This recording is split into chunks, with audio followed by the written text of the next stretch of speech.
قبرستان میں داخل ہوتے وقت السلام علیکم یا اہل القبور کہہ کر داخل ہونا چاہیے، اے اہل قبور، اور اس کے ساتھ کچھ ایک مرتبہ بھی درود شریف پڑھ کر جتنے قبرستان ہے پورے قبور ان کی روح کو ثواب پہنچا دینا چاہیے۔ اللہ تعالیٰ کی رحمت کا دریا اتنا وسیع ہے، ایک درود شریف کے حصے نہیں ہوتے، بلکہ ہر قبر والے کو ایک درود شریف کا ثواب پہنچایا جاتا ہے اللہ تعالیٰ۔ لہٰذا ایک درود شریف پڑھنا بھولیں نہیں۔ اس کے بعد اپنے جو بھی رشتہ دار ہیں، جو بھی اپنے قرابت دار ہیں، عزیز ہیں، ان کی قبر کے پاس جانا ہے تو قبر کے پاس جانے کے آداب یہ ہیں کہ ان کے پائنتی کی طرف سے جانا چاہیے۔ پائنتی کی طرف سے اس لیے حدیث شریف میں ہے، طی الفراسخ میں لکھا ہے کہ بندہ مر جانے کے بعد بھی اس کی روحانی اس کا شعور احساس برقرار رہتا ہے، کون خبر پر آ رہا ہے اس سے بھی وہ واقف ہے۔ یہاں تک کہ حضرت نے لکھا ہے کہ کسی کے قبر پر کوئی پرندہ بیٹھ جائے تو اس قبر والے کی روح کو اس کا احساس ہوتا ہے کہ یہ پرندہ نر ہے یا مادہ ہے اور کون سے رنگ کا ہے، یہ تک اس کو معلوم ہوتا ہے۔ لہٰذا قبر پر جانے والے سرانے سے جائیں گے تو اس کو آنکھیں پلٹا کر دیکھنے میں تکلیف ہوگی، لہٰذا پائنتی کی طرف سے آنا چاہیے۔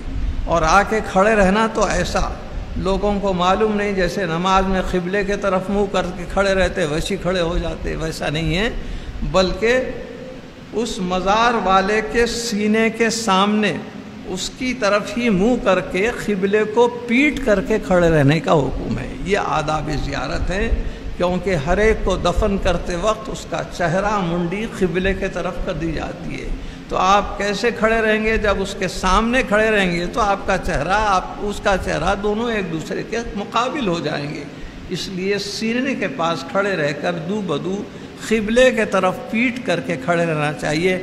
اس کے بعد سورہ فاتحہ، سورہ اخلاص، سورہ یاسین جو بھی پڑھنا ہے پڑھیے، دعائے مغفرت کیجیے۔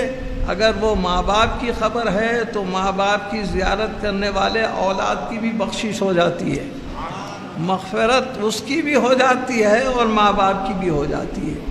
عالمگیری کے فتاوی عالمگیری میں ایک حدیث کی دعا لکھی ہوئی ہے کہ اگر کوئی شخص اپنے رشتہ داروں کو چھوڑیے کوئی غیر آدمی کے بھی سینے کے پاس کھڑے رہ کر یہ دعا پڑھے، اگر اس پر 40 سال سے عذاب نازل ہو رہا ہے تو اس دعا کے پڑھنے سے فوری اللہ تعالیٰ روک دیتا ہے۔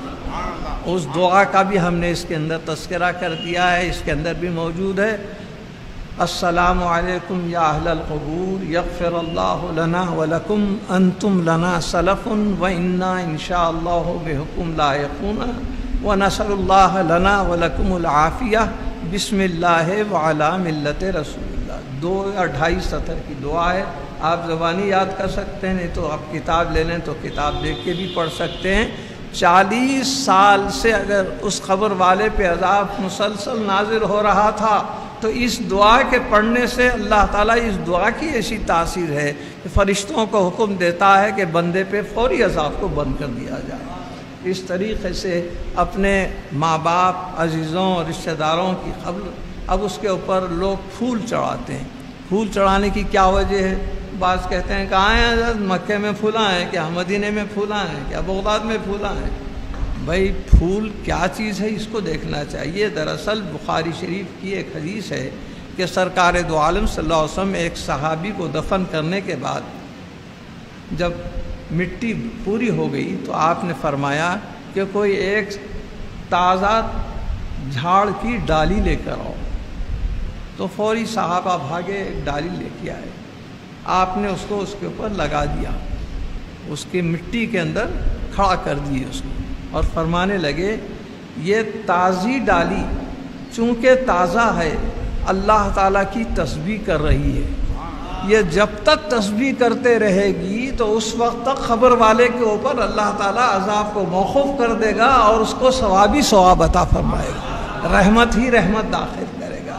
تو دیکھیے اس ڈالی کا یہ ثبوت موجود ہے کہ ہم ڈالی کے بجائے پھول چڑھا رہے ہیں، پھول بھی تو اسی کی قسم ہے، آپ سبزہ پھول چڑھائیے یا کوئی ڈالی چڑھائیے، یہ سب تازی چیزیں ہیں۔ ان من شیء یسبح بحمدہ، قرآن میں ہے کہ جو بھی چیز ایسی ہوتی ہے اللہ کی تسبیح اور اس کی تعریف بیان کرتی ہے۔ تو اب اس طریقے سے پھول جب تک رہیں گے اس وقت تک کے برابر تعریف کرتے رہیں گے، تسبیح کرتے رہیں گے، اس سے فائدہ قبر والوں کو رہے گا۔ اور اس حدیث سے یہ بھی ثبوت ملا کہ اگر پھول اور ڈالی کی تسبیح سے قبر والے کو فائدہ ہو رہا ہے تو انسان کی تسبیح سے فائدہ کیوں نہیں ہوگا، اس سے بھی اور زیادہ فائدہ ہوگا۔ لہٰذا